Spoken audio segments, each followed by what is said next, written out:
Hi, everyone. Welcome back to episode 3 of Coffee, Cults, and Empires. This is your host, the Intern, reporting to you live from the kitchenette's snack closet. Normally, everyone in the office would be begging me for coffee around now, but today I'm all alone. There's a meeting that everyone but me is attending. Why not me? I'm just an intern, so they told me to go get snacks. I think the meeting is about the security leak, so about me. I mean, totally not me. Wink. I might not have much time, so let's get into it. Our players are professors from Experimental World 62C.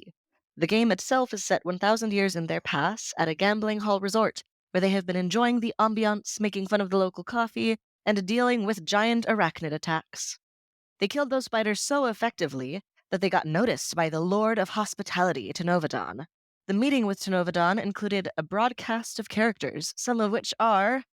The second is Ovidon to his subordinates and breastplate guy to the party. He was hiding during the attack, but Eurykes attempted to seduce him anyway. The captain of the guard, or just the captain if you have a short attention span like me, they missed the attack itself, but they're leading the investigation and shoring up security. The put-out merchant from Cloyal, Achiet Jacketum, was even more put out when Calumn made justice seem to talk, although not as much as Hellena was. And finally, there's Tagak. She's an artisan with fox-like ears who beat a spider to death with a pair of tongs. Also, she has a conspiracy theory that her girlfriend's mom sent the spiders. So far, the party doesn't have much to go on, but Helena spotted a cloaked figure in the distance where the spiders seem to come from. Could that solve the mystery? Is Tagak right about her girlfriend's mom? Let's find out. Oh, great, also, Tanam has some music to set the mood. And yes, before you ask, this is where I acquired the podcast theme song. Didn't want Tanam's purchase to go to waste. I'm not going to put in the normal intro music since we'll be listening to it soon enough. Okay, now on to the show. Are these granola bars? How old are they? You know what? I think these will really set the mood for this meeting whether my bosses are talking about me. I've got a treat for you all, by the way. This is music. I got another rock. Oh, Tanam. Oh dear. Why does this sound like a faculty presentation? This one is more for general mood What's the mood? rather than a specific situation. So I think it's more generally applicable. I mean, last one was pretty great. Is that a sideways harpsichord? Yeah.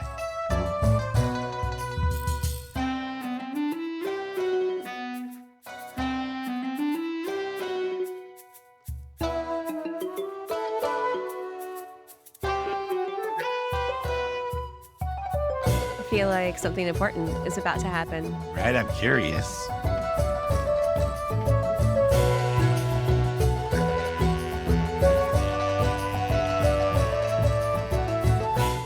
Oh, wow. That was not bad. Quiet. What? It's still going.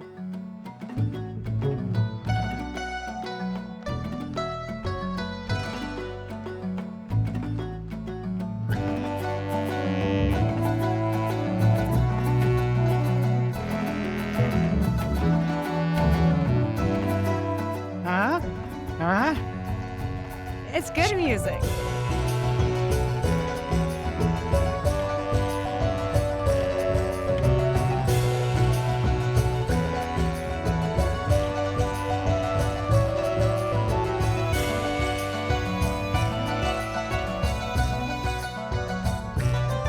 I mean, that's pretty good music 1,000 years ago. It's not bad. It's good for now. That's really good. I mean, I feel it. I'm ready to, like, go to a market and buy stuff or sell stuff or... I love it. It makes me want to dance.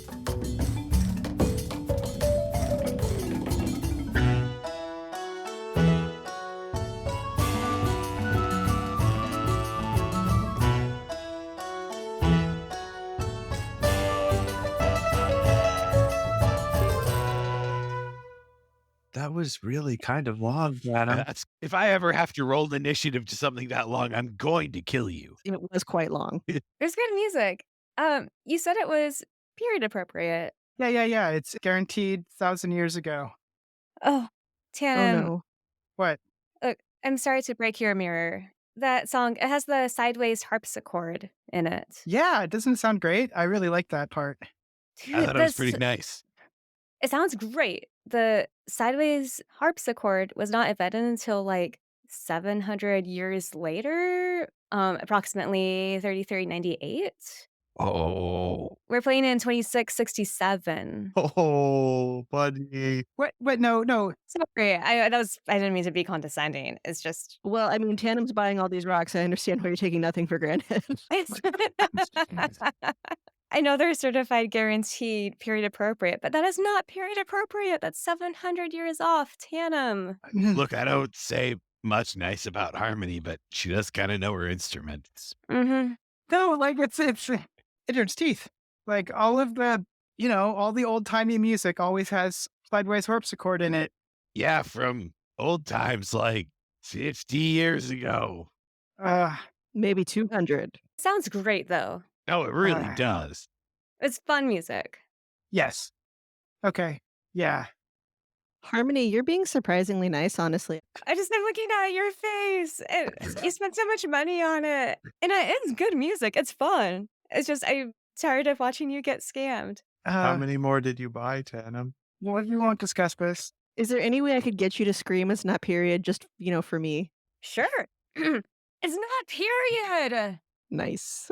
Louder. Again? I want some commitment. God, fine. Sorry, Tanam. I'm so sorry to lift your bridge like this, but that music is not period appropriate. I peed myself. Oh, lift this bridge is it's a real old one there, Harmony. That's a good one. That's a good one. I mean, I feel like this bridge was most recently referenced in that pop song, and it was not talking about lifting an actual bridge. I'm deceased. Don't listen to them, Tanam. I'm sure it's period appropriate.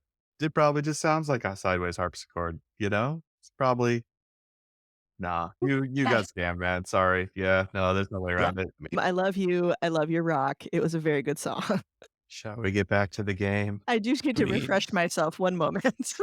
Yeah. Okay. I remember from last time. Go ahead and describe whatever. I'll be back in a second. Sure.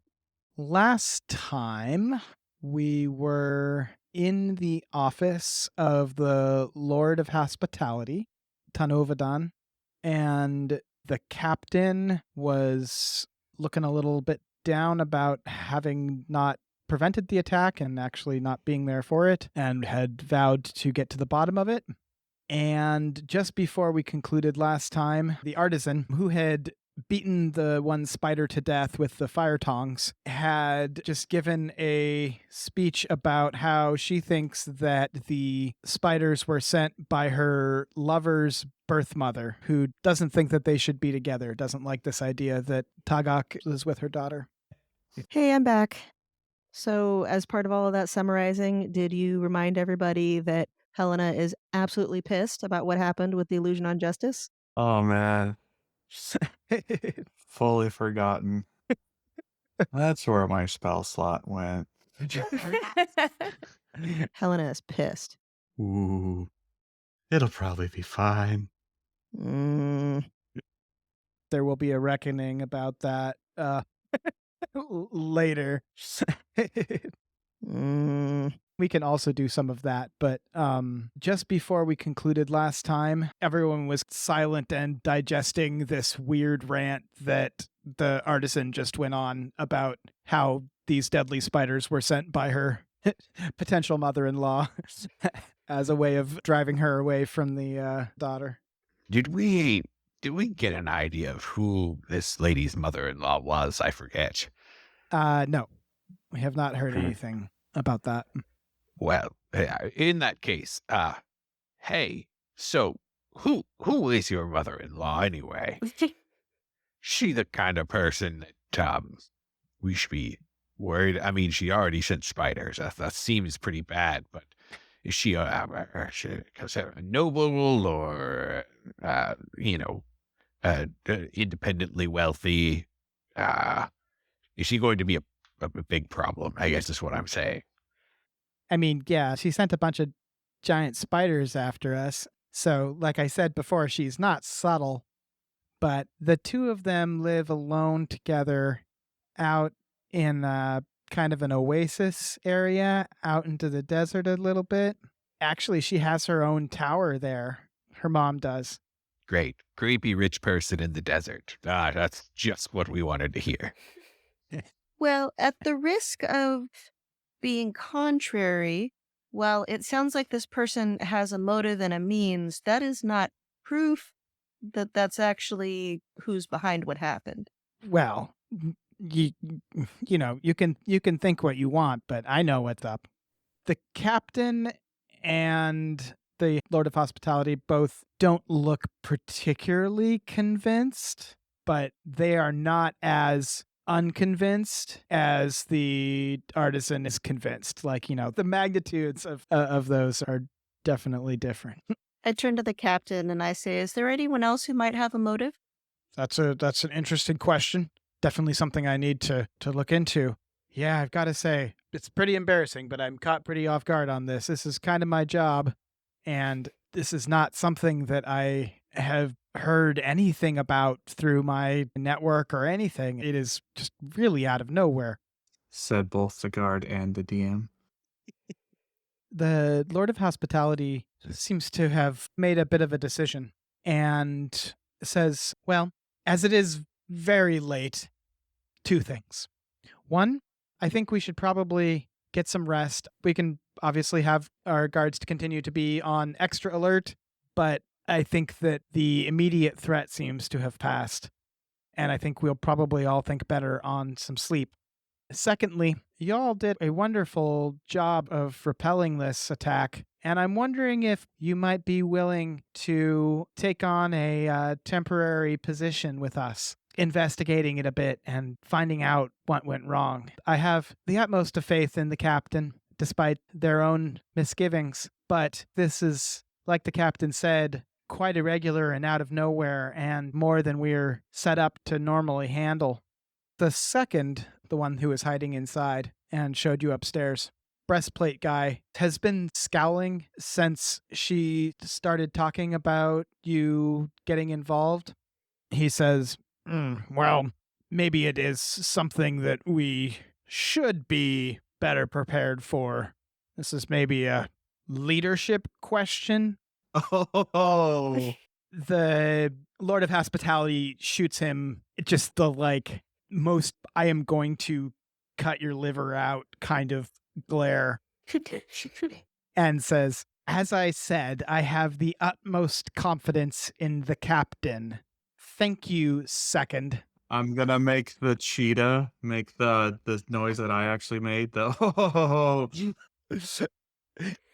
I just feel relieved because when I heard shoots him, I was like, wow. Whew. This gambling and all. Yeah, do we want to work here? Hostile work environment. I mean, it is a casino, or They have a healer in the back. It works out fine. The captain is stone-faced through this, just not giving anything away about how they feel about it. At the Lord of Hospitality's emphasis on second just really seems to be that shot that you were worried about. The second does not seem to take that very well. Maybe as if his breastplate has a little bit less gleam now. Oh, And after a moment, the Lord of Hospitality says, it's definitely time for me to go to sleep. Captain, please do make sure that we have extra guards posted and ready, just in case the spiders come back. Was it the Lord of Hospitality who just asked us to do the job? Yes. Yeah, conversationally, it sort of felt like she offered us a job and then, I guess, sleep on it, because then the next declaration was, I'm going to bed. Yeah. Okay. Yeah. I should probably get to bed soon, but is this something that you think you might be interested in? So here's the gambit that I want to pull. I want, who am I right now? Rufus? What do I call myself? Anyway, Calumn. We'll call my character Calumn for the moment. So Calumn is going to be like, yeah, we can help, we can do it. and the cheetah is going to be like, oh, but we have so many obligations already, and it's going to be so expensive. I like that the cheetah thinks about travel costs. It's Yeah, just very good. And yeah, so it's gonna and the whole point of it is gonna be to try to get them to pay us the most possible. Where I'm just like, oh man, you're right. Ah, well, the rest of you can interrupt me in this charade, but it will be immediately obvious to you guys what's going on. If you haven't figured out about the cheetah yet, then this will like give it away. But like, This sounds delightful. Ruffort is the name. yes, thank you. Ruffort is my current name. Thank you. Wait, Ruffort is your current... Oh, yeah. Illusions now. around illusions. I got so Took a many layers, while. and all of them have a name, and I forget their name sometimes. Sorry. I forget my own name sometimes. Maybe I should add that to the cheat sheet. Well, if I'd had my notes open quickly enough, I would have known. But yeah. I think that you probably need to do some sort of check for this. Acceptable. I think at the moment I'm going to be better at doing checks than doing role playing. Well, I mean, we can also do some of that, but It's just trying to be both sides of a conversation is going to be a little tricky. but this is probably a deception, I would Yeah. guess. You're I- trying to convince I- them that you're actually having this argument with this cheetah. I would like Or it to maybe be deception, please. performance. Maybe performance, but I guess I can give you your choice between performance and deception. All right. And would you say it counts as a situation where I'm trying to convince them I'm someone I'm not? No, I don't think so. Okay. Well, I mean, I guess. I'm trying to You- convince them I'm the guy who's benevolent. Yeah, but you are also trying to convince. I guess you are also theoretically trying to convince them that you're the cheetah. But I'm not. I'm trying to convince them I'm not the cheetah. The cheetah is its own person. All right, I'll just roll. That's fine. Yeah. I don't need the bonus. I'll roll in 20. You just wait. I'll try to help by chiming in with the cheetah and going, oh, yes, but I love travel, though. It's so nice to be able to get out sometimes, as it's talking about travel costs and the difficulty of finding good accommodations and such. I'm going to let this go on for a moment, and then I'm So- going to say, excuse me, Justice, and I need to step out for a moment. All right, so that was a nat 20 that I just rolled for 28, I believe. Okay, it's It's a good opening roll. I feel good about this session. Yes, this is excellent. Okay, show us how it goes, knowing that you're going to be successful in your endeavor. All right, so Lord Tanovadana, of course we are available to help. At your service, we are but humble servants willing to assist in any way. And then the cheetah's going to be like, we already did promise. And I'm going to make up something about like, Lord Thrithgry, and we already said that we'll be missing out on a lot of money if we don't get out of here pretty. And I'm like, oh, well, but this has you're right. And we do have to help all of those sick orphans that we promised. I don't remember helping any sick orphans. Well, we haven't made the money yet it's on our to-do list. Oh, yeah, yes, definitely. I certainly plan on helping the orphans. It's like, I don't know. And I mean, but this is important. Clearly, we'll try to squeeze you in, if we can. And yeah, that's kind of how it goes. And then I guess the cheetah gets dismissed. Yeah, I beckon to Justice that I'd like her to follow me out. Yeah, and I can't control the cheetah, so it goes where it wants. Do you kill the illusion as soon as? Yeah. It would be funny if there was like a ghost cheetah sitting in the room. I'm not going to go that far. I saw the daggers look. I'm like, oh, I know that. Well, I'm going to ask about payments and also about like what kind of food choices, like will it be catered? Tell me about the snacks, beverages, refreshments, etc. Well, I'm sure that we can come to some sort of arrangement in terms of the specific numbers. As far as the food goes, you'll have, of course, access to the finest dining here at the hall, plus obviously provisions for any journeys that you need to make as part of this. I would like a chocolate fountain in my hotel room. If she gets a chocolate fountain, I also want a chocolate fountain. Disembodied voice from where the cheetah went. Me too. It's a little, I think we have some chocolate fountains. I'm not sure if we have so many. Let me just pull it out of my pocket for you, why don't? I suppose if you have a shortage of chocolate fountains, you can always go run a few normal fountains through the mirrors till we get one. I don't even mind if it's like a strawberry chocolate fountain. She says, those are your terms, then I think that we can probably make that happen. It might take a couple of days to get all of the chocolate fountains. Oh no, we're being paid in chocolate fountains now. I mean, I didn't. The chocolate fountains were more of a secondary payment thing. I do believe I would prefer to be paid in armor Or, I mean, we could also pay you in gold. We do have gold that we can pay you with. Yeah, I just wanted to negotiate for perks, really. The chocolate fountain is more of a fun little thing. I may work it into my armor later. Oh, I'd be quite excited to see that. Me Okay. too. How about I'll get people on the chocolate fountain thing, and you guys can get started on your investigation. Very excited to have you aboard. I'm excited Yes. too. The artisan is looking a little bit impatient. I don't really understand why there needs to be so much investigation, but that's fine. You can do your thing, and with your chocolate fountains or whatever. Let me know if you're going to head over to the Oasis, though. I can maybe help with that. You can find me at my stall out inside the hall wall where I beat that spider to death. So I'm gonna go home and try to sleep now. We'll see if that happens. And she wanders out the door. Rozafeen, are you just outside? We stepped into the hall, and in addition to getting the cheetah away from this nonsense, I also want to look at if there are any other interesting characters, anyone who's perhaps been spying on us, anyone who looks disgruntled, anything interesting. When the door opens up and people start coming out, the captain, as they come out, looks determined. The breastplate guy just looks pissed, like not even bothering to hide, dissatisfied overall look. But otherwise, you don't note anything in particular. Okay. The Lord of Hospitality calls for a attendant who shows you all to your individual rooms just outside the wall of the hall. There's no accommodations in the hall itself or inside the wall, but just outside there's lots of fancy places to stay.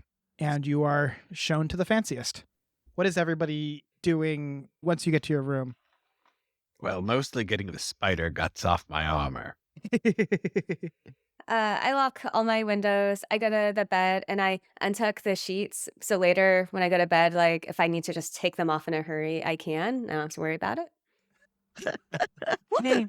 See, that's what the adventurers don't think of, is getting tangled in the sheets. Do you and your cheetah go to the separate rooms that are prepared for you? Or does Justice come with you? I think that the cheetah and I will take a suite. I have to do some settling in, and I do need to stop by Mr. Eldridge Blast's room. I'm going to keep it very short. Okay. I'm going to be standing in the doorway. I'm going to look at him. I'm going to look at Justice. I'm going to look back at him, and I'm going to say, don't. And then I'm going to walk back to my room. Do you say anything, or do you... It sounds like the conversation's over before I have a chance. Of course, I'm going to get settled into my hotel. Like, that takes a good hour. But at some point, I want to... Well, I guess how late is it? It was just night when you headed over to the hall, and the battle didn't take so long, but there was time afterwards, and so it's a few hours into night at this point. At some point, I've been really interested in this artisan lady who apparently has in-laws that send spiders and can beat them to death with tongs. Potential in-laws. Yeah.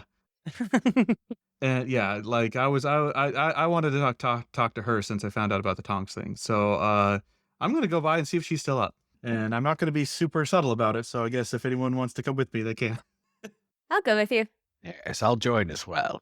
After getting all settled in the hotel. All right. So it's the middle of the night. Terribly rude time to like just go barge in on someone. But she did say she probably wasn't going to sleep. We'll kind of lead with that. Okay, Eurekas and Georg, while you're putting stuff away and tearing sheets off of beds, you hear some commotion in the hall, and you hear Helena's voice, but not enough to actually hear what's going on.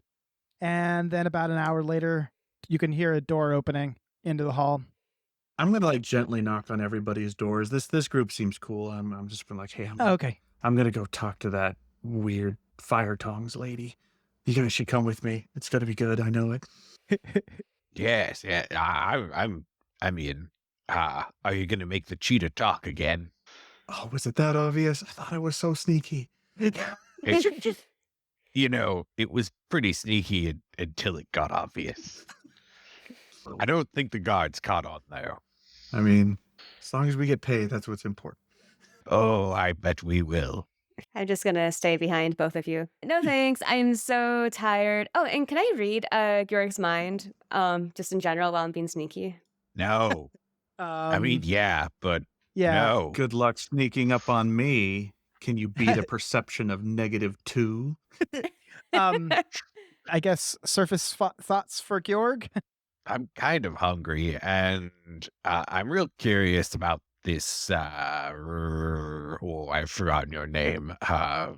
Oh, apparently so have I. Ruffort.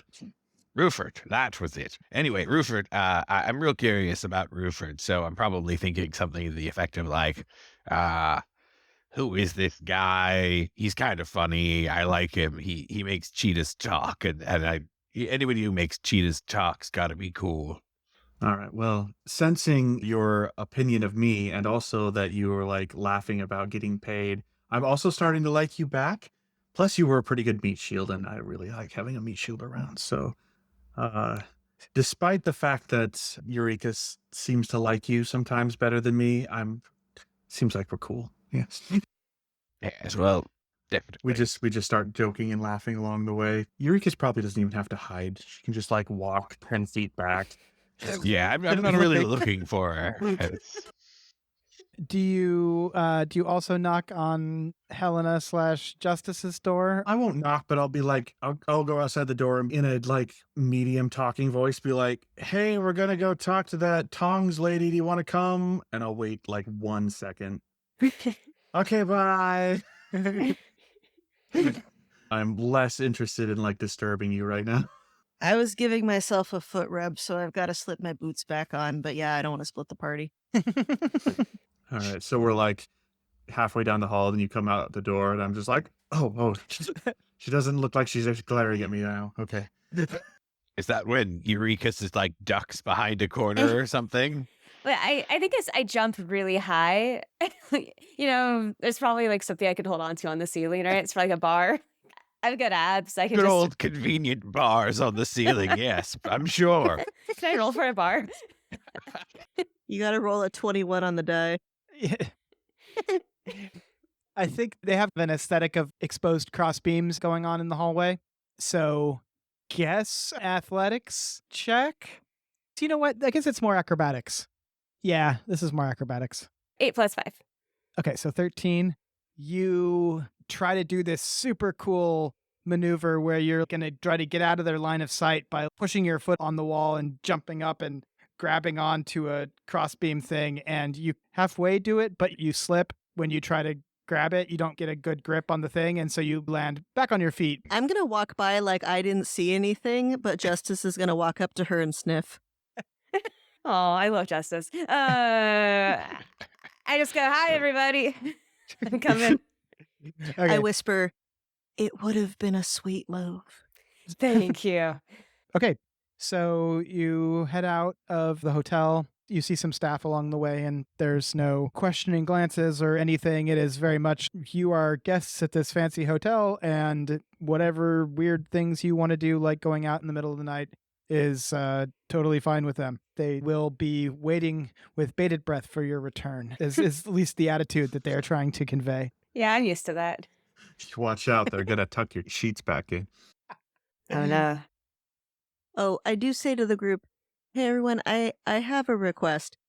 I'm super excited to talk to Beat Things to Death with Her Tongs conspiracy theory lady. Can't explain to you how riled up for this I am. I do want to sleep tonight though. Yes, I suppose we should get to bed at some point. I mean, yeah, I did all that work to negotiate the rooms. Of course we're going to sleep in them. I'm just saying, if she wants to go to that crazy desert tower middle of the night right this second, I think that we need our spell slots back. Yes, well, I certainly wouldn't skip my beauty rest. Oh, I did say I took an hour. Can I count that as a short rest? Yes. I guess everybody can, unless pulling the sheets off the bed was like super strenuous, we can count it as a short rest. Okay, it's harder than you think, but not super strenuous. More of a thinking thing rather than a Yeah, than a muscle thing. It was a puzzle. One of the many services that they provide. The famous puzzle sheets. Watch out for the labyrinth bathtub. Getting in is easy. Okay, let's see who's laughing when we all get attacked eventually in our rooms. And I'm the one who survives. I just sleep in my armor. I honestly, I assumed the point was that you wanted to be able to steal the sheets easily. No, the point was so if a burglar comes in, I could get out of the bed very easily instead of you who's going to be trapped under your sheets that you didn't untug. I can fight from under my sheets just fine. Yeah, Eldritch Blast goes right through them. Sincerely, this whole time, I thought that the sheets thing was about bringing someone home with your 32 charisma or what have you. Oh, yeah. Don't want any delays. You understand, the slightest hiccup could derail this sort of mission. You gotta have everything just streamlined. I just like the wide variety of justifications we've had for taking off the sheets off of a hotel bed. Like, I feel like every time I visit one now, I'm going to need to do this because there's all these great reasons. I mean, I was just projecting. Ruffort wants to steal everything, so. I mean, have you ever gone to a hotel, though? The hotel always has the sheets tucked in super tight and 18 blankets on there and 23 pillows, and you just chuck it all on the floor. What? I'm the only one that does this? Hotel staff hate you. Well, they shouldn't put 23 pillows on the bed then. How many people are sleeping in this bed? They don't get to decide how many pillows go on the bed. They do have to get them all off the floor at the top. Yeah, I don't have that problem. I just chuck them on the floor, and then when I'm, they do tend to put them back. That's the real annoying part, because then I have to do it again the next day. But, they just left them there. You have germs from the floor then on your pillow and that go on your bed. You know what you should really do so that they don't put them back is hide them all over the room in different places. Oh, that's genius. I'm definitely doing that. That would be so convenient for them, because then they don't have to do as much work. Okay. We're off to see her illustriousness, the artisan. Are you having these kinds of fun conversations loudly? Oh, yes. I am very loud. I just met a new best friend. I'm literally walking around in heavy armor. Everything I do is loud. Yes. Our conversation is literally about the sheets, actually. That's just laughing and... Okay, where are you actually physically aiming yourselves? She said something about her stall, and I assume that's around the area where we first heard the sound of tongs smashing spiders. So I'm just going to kind of go to that area. I, figure it'll be obvious. That is inside the wall of the hall, inside the hall wall. Yeah.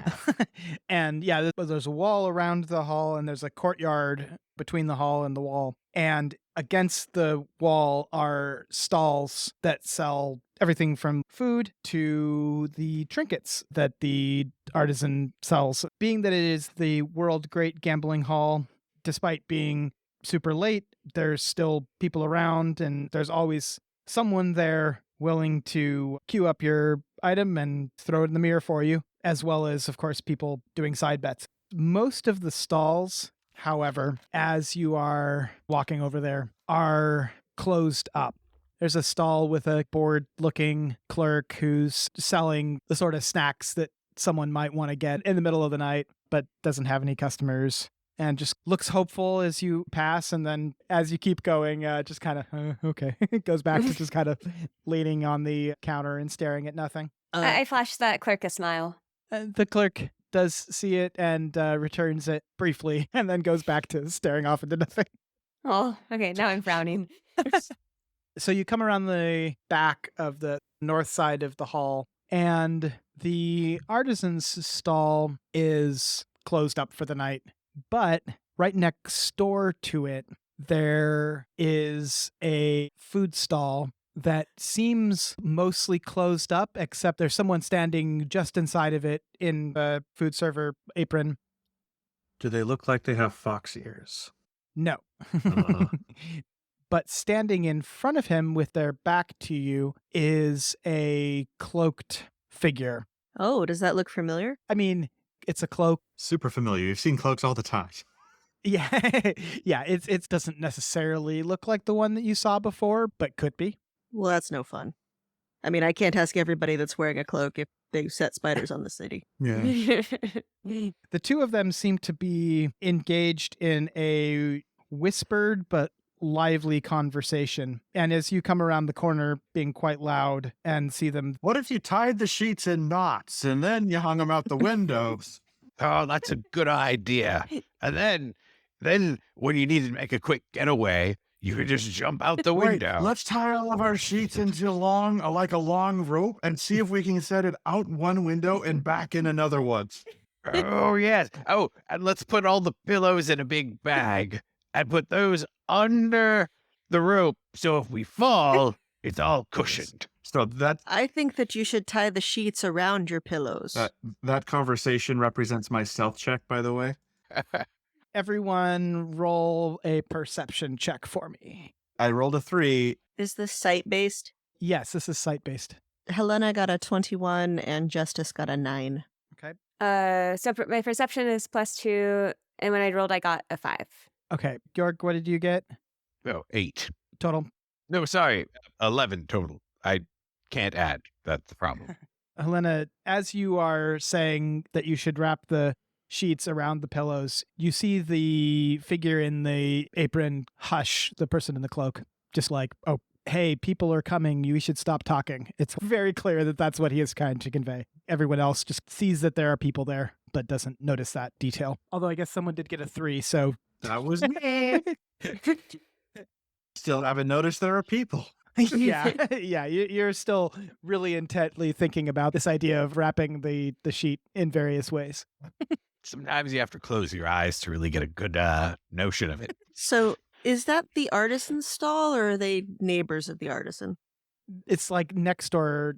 Mm. The cloaked figure briefly turns around. Just Hellena, you notice a glint of armor coming from the depths of the cloak.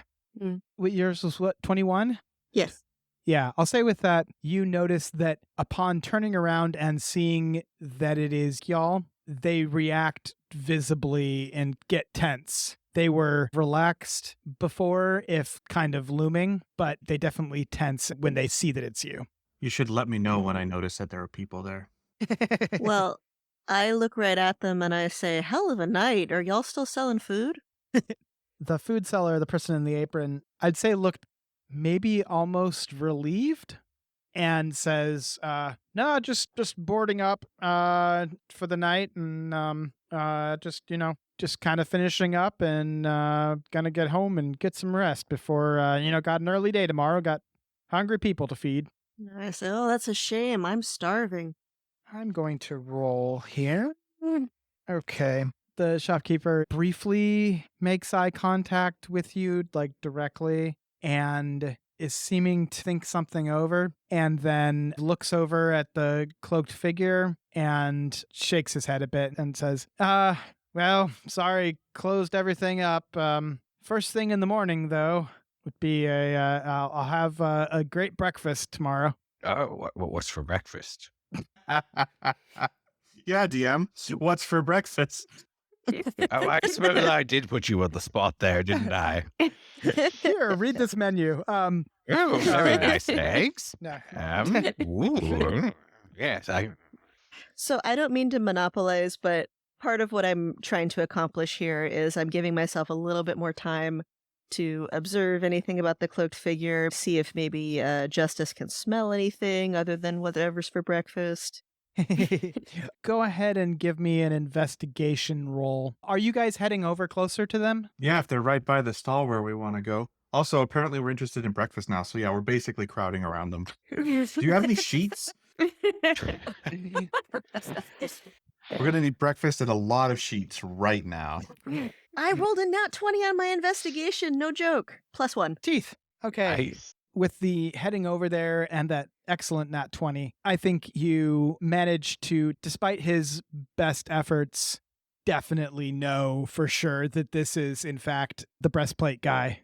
Mm-hmm. He is trying super hard to like keep his face hidden and his body hidden with the cloak, but he's not super good at it. But I think you're the only one that notices it. Okay, I'll keep it to myself for now.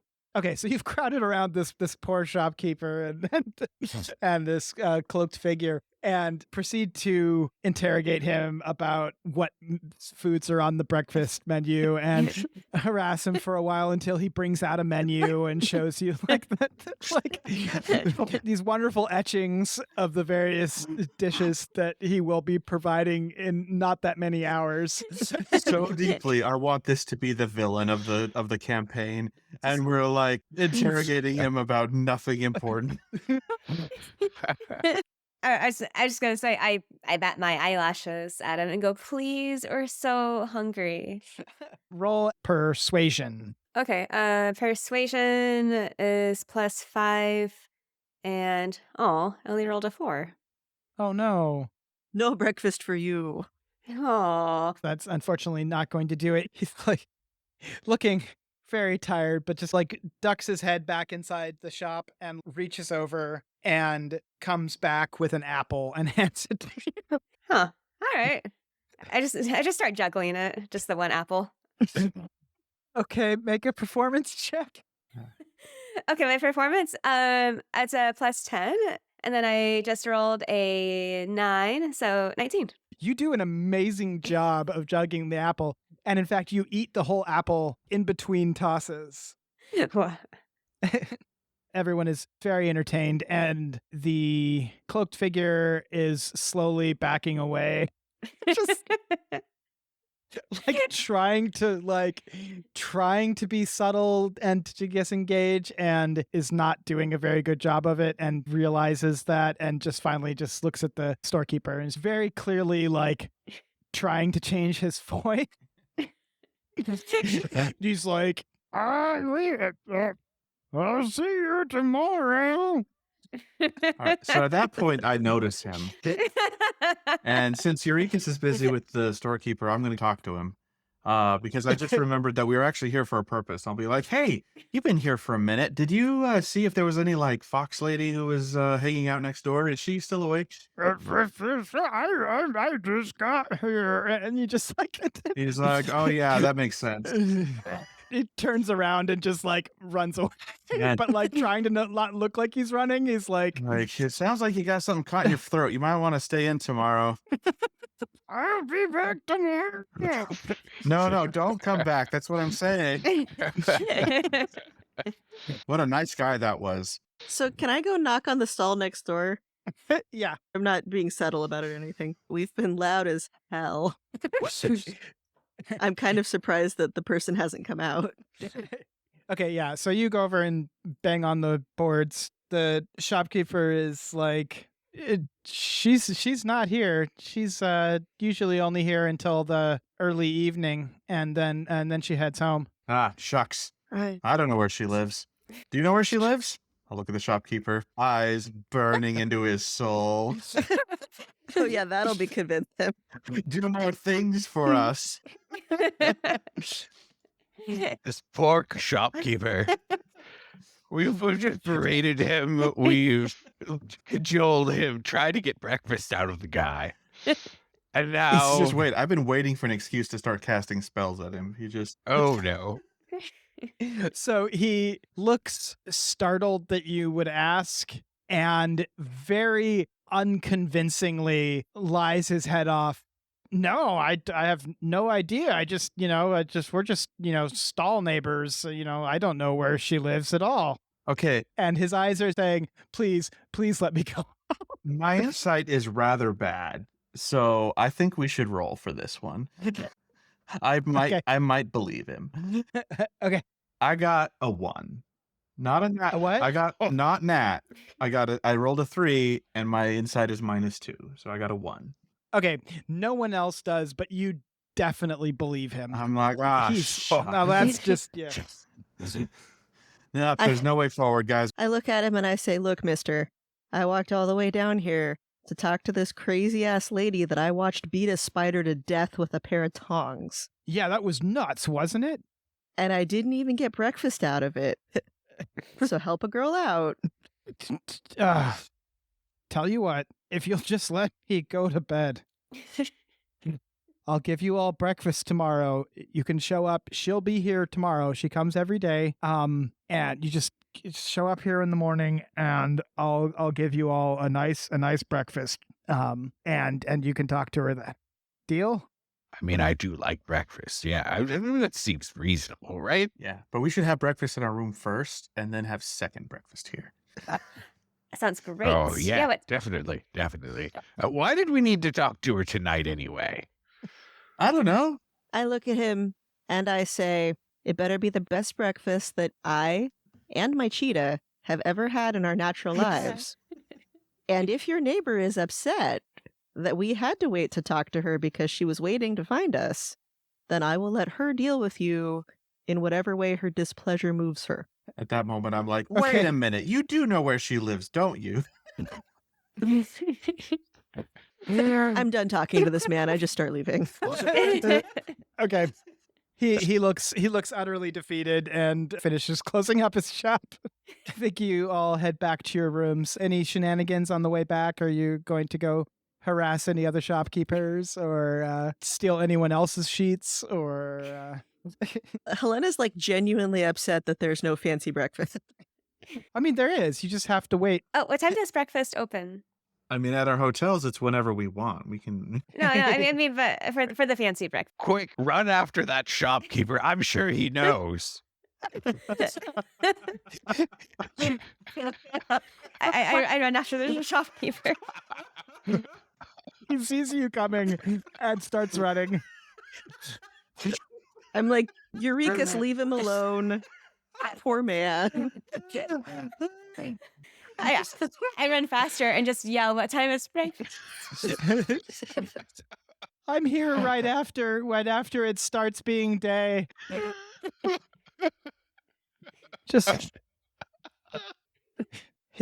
Just in the morning. He keeps running. I'm just mumbling. I'm marching back to the hotel. I'm like, can't even give me a wedge of cheese. Yeah. So you get back to the hotel and the attendant nods welcome and says, all guests are entitled to late night snacks in the dining room if that's something you're interested in. I say, finally, someone reasonable. Damn straight. All right. I'm going to go to bed. Are you skipping the snacks? Yeah. I'm pretty confident I can get snacks in my room if I want. I assume that Hellena goes and gets some snack for herself and for Justice, and Eureka's returns to the properly de-sheeted bed. Yeah, I don't want to get crumbs in the bed without any sheets, so I just go straight to bed. And Georg does some armor polishing before turning in. Definitely. I mean, there's still spider guts on it. We can't have this. We'll call that an evening. It has been a very long day. You all just met and you've been attacked by spiders and denied late night breakfast, and that's a lot to process.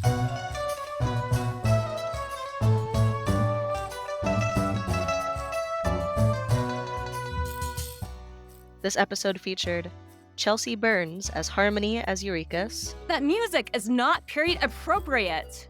Chris Grumbles as Dawn as Georg, If I ever have to roll initiative to something that long, I'm going to kill you. Desiree Phair as Rozafeen as Hellena and Justice, Hellena is pissed.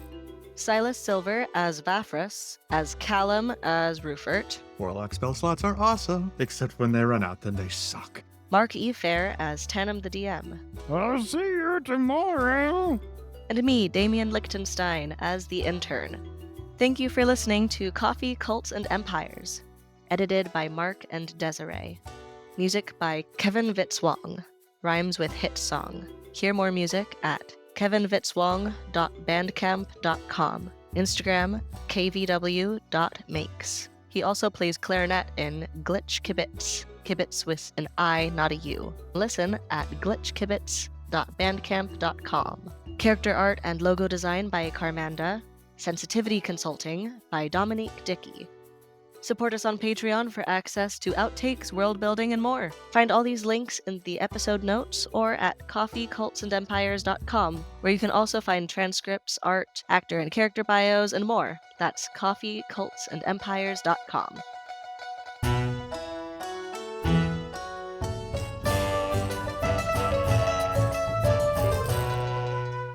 Wait a minute. I think that guy wasn't using his real voice.